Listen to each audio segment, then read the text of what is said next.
Hai semuanya, ketemu lagi bareng Mihu di sini. Oh ya, kali ini Mihu akan membawakan alur cerita Donghua yang berjudul Battle Through the Heaven. Mihu mengingatkan sekali lagi ya bahwa konten ini full spoiler. Tanpa lama-lama lagi, yuk langsung aja kita masuk ke isi ceritanya.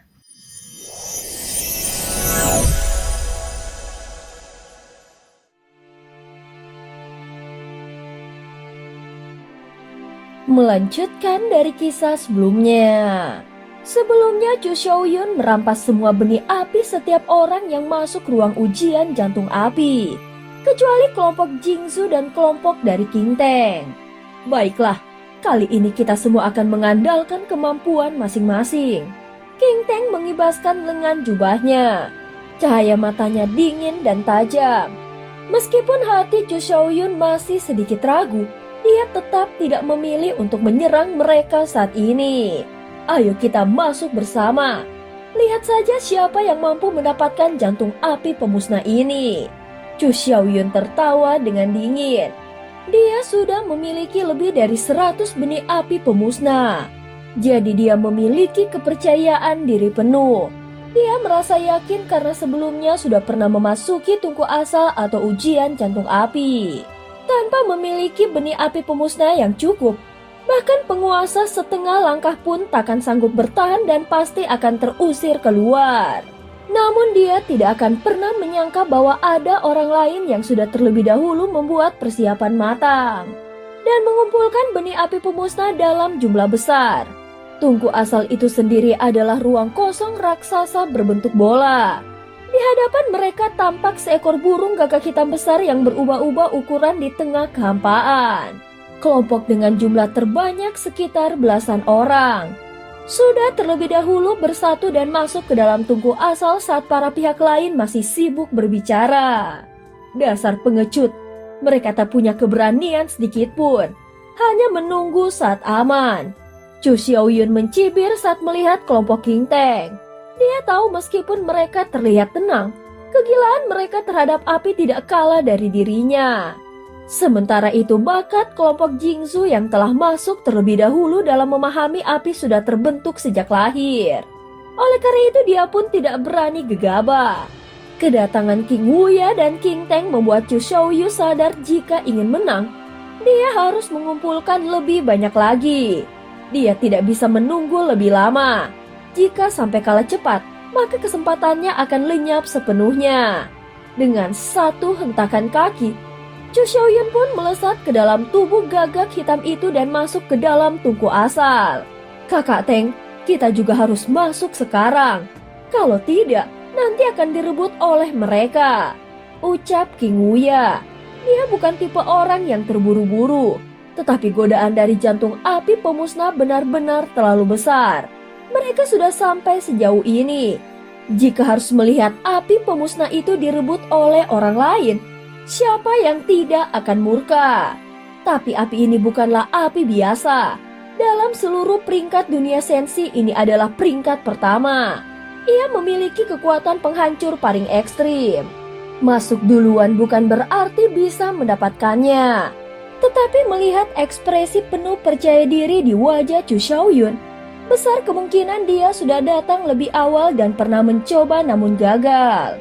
Itu artinya untuk memperoleh api ini tidaklah mudah. Jadi masuk terburu-buru sekarang mungkin bukanlah pilihan tepat. Ingatkah kalian suara-suara yang datang dari mereka yang kembali? Apakah ada yang berhasil mendapatkan api itu dari tempat ini? King Teng berkata perlahan. Dia adalah salah satu wakil ketua dari Sekte 9 Pilar Emas.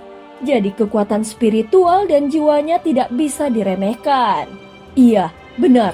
Sepertinya yang dimaksud itu adalah Chu Xiaoyun. King Wuya mengangguk. Saat mereka tiba di tempat ini, memang terasa ada keanehan. Api yang direbut itu pasti berkaitan dengan tungku asal. Jadi maksud kakak Teng kita akan merampas benih api pemusnah ini dari tangan mereka. King Wuya langsung mengangkat alisnya. Tidak perlu ditebak lagi. Dari caranya dia pasti sudah mengumpulkan cukup banyak. Tetapi kita bisa melakukannya seperti dulu. Rebut benih api di sini sebanyak mungkin. Setelah cukup barulah masuk ke dalam. King Teng berkata dengan penuh percaya diri. Mereka tidak perlu terburu-buru, apalagi Xiaoyan juga pasti akan datang kemari. Kalau orang itu menyusul ke sini, bagaimana kita menghadapinya?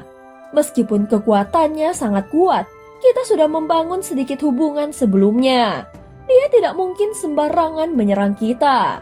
Kalau bisa diberi sedikit keuntungan, lalu dijadikan sekutu untuk menyingkirkan Chu Xiaoyun, itu akan menjadi situasi terbaik. King Teng mengangguk, dia sudah menyusun rencana untuk menyingkirkan Chu Xiaoyun di dalam hatinya. Selama waktu menunggu, mereka terus mengumpulkan benih api pemusnah sambil fokus pada ancaman dan persiapan. Kalau masih tidak berhasil, King Teng akan turun tangan langsung dengan kekuatan jiwa penuh. Tak lama kemudian mereka berhasil mengumpulkan 50 benih api pemusnah. Tetapi sosok Xiaoyan tidak kunjung terlihat. Dia belum juga datang. Jangan-jangan dia benar-benar tidak berani datang mendekat. Mereka mengira 50 benih api sudah cukup. Sehingga King Teng merasa tidak perlu lagi menunggu dan akhirnya masuk ke dalam tubuh gagak hitam ke dalam tungku asal. Di dalam tungku asal terdapat sebuah ruang besar tanpa batas. Di pusatnya, melayang setitik api yang sangat kecil memancarkan cahaya tanpa warna. Tapi aura kehancurannya terasa amat menakutkan. Untuk bisa mendekat ke pusat, seseorang harus melewati lapisan demi lapisan badai api yang mengelilinginya. Tanpa bantuan benih api pemusnah, mereka akan langsung hancur terkena kekuatan destruktifnya. Langkah pertama saja sudah harus melewati badai api. Dan setelah beberapa lapisan barulah bisa masuk ke inti tungku. Meskipun terlihat tenang, inti tungku itu menyimpan kekuatan penghancur yang jauh lebih ganas.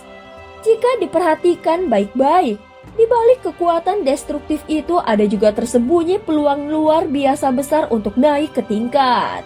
Namun selain kekuatan destruktif, ada tekanan spiritual luar biasa sehingga bergerak pun terasa sangat sulit. Kelompok yang masuk lebih dulu hanya mampu berjalan 10 langkah di tengah badai api itu. Dengan perlindungan dari pelengkapan khusus dan benih api pemusnah, mereka masih bertahan dan terus maju. Mereka melihat jantung api pemusnah tidak jauh di depan, tetapi jarak itu terasa seperti sepanjang hidup seolah tak bisa dijangkau. Kelompok King Teng juga mulai bekerja sama dengan baik lalu perlahan bergerak menuju pusat tungku. Pada saat itulah di dalam tungku asal tiba-tiba muncul sebuah pusaran api yang berputar di udara dan langsung menarik perhatian semua orang yang berada di sana. Di tengah pusaran api itu, perlahan-lahan muncul sesosok bayangan. Dia perlahan melangkah mendekat dari dalam badai. Ketika King Teng melihat siapa yang muncul, pupil matanya langsung menyipit tajam. Bagaimana dia bisa? Dari mana dia datang? Arah kemunculannya benar-benar berbeda. Jelas sekali Xiaoyan tidak datang dari pintu masuk yang sama dengan mereka. Namun kini dia berdiri tepat di tepi jantung api. Padahal seharusnya siapapun tanpa benih api pemusnah akan terpaksa mundur sebelum melangkah 100 langkah. Saat ini Chu Xiaoyun menyipitkan matanya dan mendengus dingin. Orang seperti mereka termaksud Jingsu tidak pernah kuanggap sebagai ancaman. Kecepatannya memang lebih cepat daripada yang lain. Di sekeliling tubuhnya, melayang benih api pemusnah yang menyala terang serta api tak bernama yang bahkan tampak lebih menakutkan. Dia memiliki jumlah jantung api lebih banyak dari Xiaoyan. Bahkan 2 nyala lebih banyak. Namun semuanya bukan jantung api dari dunia sensi, sehingga masih dibatasi oleh aturan dunia. Dan kekuatan mereka tidak terlalu mengerikan. Namun tetap saja itu adalah jantung api yang memiliki kekuatan penahan dan perlindungan luar biasa. Di sisi kelompok King Teng, cara mereka bertahan terlihat sedikit berbeda. Dari tubuh mereka terus keluar cairan seperti sungai lava yang membawa serta kekuatan penghancur dan ledakan api. Kelompok Jingsu memang sedikit lebih lambat. Namun karena mereka masuk lebih awal, jadi posisi mereka saat ini berada paling depan. Namun kemunculan Xiaoyan langsung membuat semua orang di sana terdiam sesaat. Bahkan langkah mereka pun ikut terhenti. Sementara itu di sisi Xiaoyan, dia juga merasakan tekanan kuat dari kekuatan penghancur yang memenuhi tempat ini. Namun langkah pertama yang dia lakukan bukanlah terus maju, melainkan dia langsung berubah menjadi wujud raksasa klan Yuansen setinggi jutaan kaki. Dalam wujud ini, dia membuka mulutnya lebar-lebar dan mulai menelan badai api yang berputar di sekelilingnya dengan rakus dan puas. Dan cerita pun berakhir. Terima kasih udah dengerin Mihu dari awal sampai akhir ya. Sampai jumpa.